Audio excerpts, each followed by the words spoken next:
ಬೆಳಗಾವಿಯಲ್ಲಿ ಕನ್ನಡ ಪರ ಹೋರಾಟಗಾರರ ಕಿಚ್ಚು ಇವತ್ತು ಜೋರಾಗಿತ್ತು. ಬೆಳಗಾವಿ ಪೊಲೀಸ್ ಆಯುಕ್ತರ ಸಂಧಾನ ಯಶಸ್ವಿಯಾಗಿದೆ. ಪ್ರತಿಭಟನೆ ಅಂತ್ಯಗೊಳಿಸಿದಂತ ಕರವೇ ಕಾರ್ಯಕರ್ತರು ಬೆಳಗಾವಿಯಲ್ಲಿ ಇವತ್ತು ಕನ್ನಡ ಪರ ಸಂಘಟನೆಗಳ ಕಿಚ್ಚು ಹೊತ್ಕೊಂಡಿತ್ತು. ಇವತ್ತು ಬೆಳಗಾವಿಯ ಪೊಲೀಸ್ ಆಯುಕ್ತರು ಎಡಾ ಮಾರ್ಟಿನ್ ಈಗ ಸಂಧಾನ ಮಾಡಿ ಫೈನಲಿ ಯಶಸ್ವಿಯಾಗಿ ಪ್ರತಿಭಟನೆಯನ್ನು ಮುಗಿಯೋ ಹಾಗೆ ಮಾಡಿದ್ದಾರೆ. ಮನವಿ ಪತ್ರ ಸ್ವೀಕರಿಸಿ ತಪ್ಪಿತಸ್ಥರ ವಿರುದ್ಧ ಕ್ರಮ ಆಗುತ್ತೆ ಅನ್ನೋ ಒಂದು ಭರವಸೆಯನ್ನು ಕೊಟ್ಟರು. ನಿಮ್ಮ ಜೊತೆ ನಾವಿದ್ದೇವೆ ಅಂತ ಎಡಾ ಮಾರ್ಟಿನ್ ಅವರಿಗೆ ಭರವಸೆ ನೀಡಿದರು. ನಾನು ಬೇರೆ ರಾಜ್ಯದಿಂದ ಈ ರಾಜ್ಯಕ್ಕೆ ಬಂದಿದ್ದೇನೆ, ನೀವು ನಿಮ್ಮ ಹಕ್ಕಿಗಾಗಿ ಹೋರಾಟ ಮಾಡ್ತಾ ಇದ್ದೀರಿ, ಇದೀಗ ಶಾಂತಿಯಿಂದ ಪ್ರತಿಭಟನೆ ಮಾಡಿದ್ದೀರಿ, ಈ ಪ್ರತಿಭಟನೆಯನ್ನು ಅಂತ್ಯಗೊಳಿಸಿ ಅಂತ ಮನವಿ ಮಾಡಿದರು. ಪೊಲೀಸ್ ಆಯುಕ್ತ ಎಡಾ ಮಾರ್ಟಿನ್ ರಿಕ್ವೆಸ್ಟ್ ಮಾಡಿಕೊಂಡ್ರು, ಪ್ರತಿಭಟನೆ ದಯವಿಟ್ಟು ಈ ಪ್ರತಿಭಟನೆ ಅಂತ್ಯಗೊಳಿಸಿ ಅಂತ. ಸೊ ನಿನ್ನೆ ಕರವೇ ಉಪಾಧ್ಯಕ್ಷನ ಮೇಲೆ ಏನೋ ಅಟ್ಯಾಕ್ ಆಗಿತ್ತು, ಚಾಲಕರ ಮೇಲೆ ಪುಂಡಾಟ ಮಾಡೋದಿಲ್ಲ ನೆನ್ನೆ ಆಗಿತ್ತು. ಈ ಮಾರಿಯಾಲ್ ಪೊಲೀಸ್ ಸ್ಟೇಷನ್ನಲ್ಲಿ ನಾವು ಒಂದು ಕೇಸ್ ಬುಕ್ ಮಾಡಿದ್ವಿ ಮತ್ತು 8 ಆರೋಪಿಗಳು ನಾವು ಅರೆಸ್ಟ್ ಮಾಡಿದ್ವಿ. ಈಗ ತಮ್ಮೆಲ್ಲರಿಗೆ ನನ್ನ ಹತ್ರ ಒಂದು ಮಾತು ನಾನು ಹೇಳಬೇಕು. ನಾನು ಇಲ್ಲಿ ಬೆಲ್ಗಂ ಕಮಿಷನರ್ ಏರ್ವರೆಗೆ ನಾನು ಆ ಥರ ರೌಡಿಸಮ್, ಆ ಥರ ಗುಣಗಿರಿ ನಾನು ಟಾಲರೇಟ್ ಮಾಡಲ್ಲ.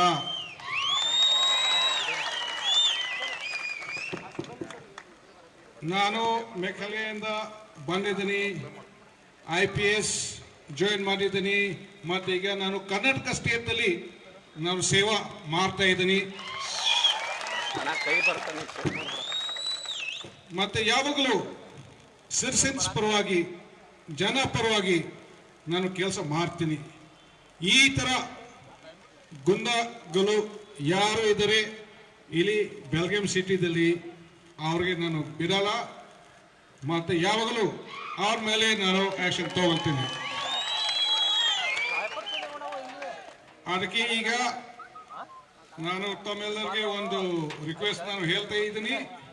ತಾವು ಬೇರೆ ಬೇರೆ ಜಾಗದಿಂದ ತಾವು ಇಲ್ಲಿ ಸೇರಿದಿರಿ, ಇದು ತಮ್ಮ ರೈಟ್ ಸಲುವಾಗಿ ತಾವು ಕೇಳ್ತಾ ಇದ್ದೀರಿ, ಫಾರ್ ಜಸ್ಟಿಸ್ ತಾವು ಕೇಳ್ತಾ ಇದ್ದೀರಿ.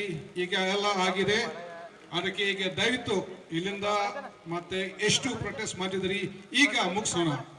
Thank you. ಮಾರಿಯಾಲ್ ಪೊಲೀಸ್ ಸ್ಟೇಷನ್ನಲ್ಲಿ ನಾವು ಒಂದು ಕೇಸ್ ಬುಕ್ ಮಾಡಿದ್ವಿ ಮತ್ತು 8 ಆರೋಪಿಗಳು. ಈಗೇನು ನಮ್ಮ ಕನ್ನಡದ ಕಂಡಕ್ಟರ್ ಮೇಲೆ ಲೈಂಗಿಕ ದೌರ್ಜನ್ಯ ಕೇಸ್ ಏನಾಗಿದೆ ಅದನ್ನು ಮರುಪಡಿಬೇಕು. ಅಲ್ಲದೆ ಹೋದ್ರೆ ಅದರ ಬಿ ರಿಪೋರ್ಟ್ ಹಾಕಿ ಕ್ಲೋಸ್ ಮಾಡಬೇಕು. ಮತ್ತೆ ಅವ್ರ ಮೇಲೆ ಏನು ಹಲ್ಲೆ ಮಾಡಿದ್ರು, ಗುಂಡಾಗಿರಿ ಮಾಡಿದ್ರು, ಅವ್ರಿಗೆ ಯಾವುದೋ ಕೇಸ್ ಹಾಕಿ ಜೈಲಿಗೆ ಕಳಿಸಿರೋ ಸಾಲದು, ಅವ್ರನ್ನ ಗುಂಡಾ ಕಾಯ್ದೆ ಅಡಿಯಲ್ಲಿ ಕರ್ನಾಟಕದಿಂದ ಗಡೀಪಾರು ಮಾಡಬೇಕು ಅನ್ನೋ ಒತ್ತಾಯವನ್ನ ನಾನು ಮಾಡಿದ್ದೀನಿ. ಹಾಗೆ ನಾಳೆ ಸನ್ಮಾನ್ಯ ಗೃಹ ಸಚಿವರನ್ನ ನಾನು ಬೆಂಗಳೂರಲ್ಲಿ ನಮ್ಮ ನಿಯೋಗ ಭೇಟಿ ಮಾಡ್ತೀವಿ.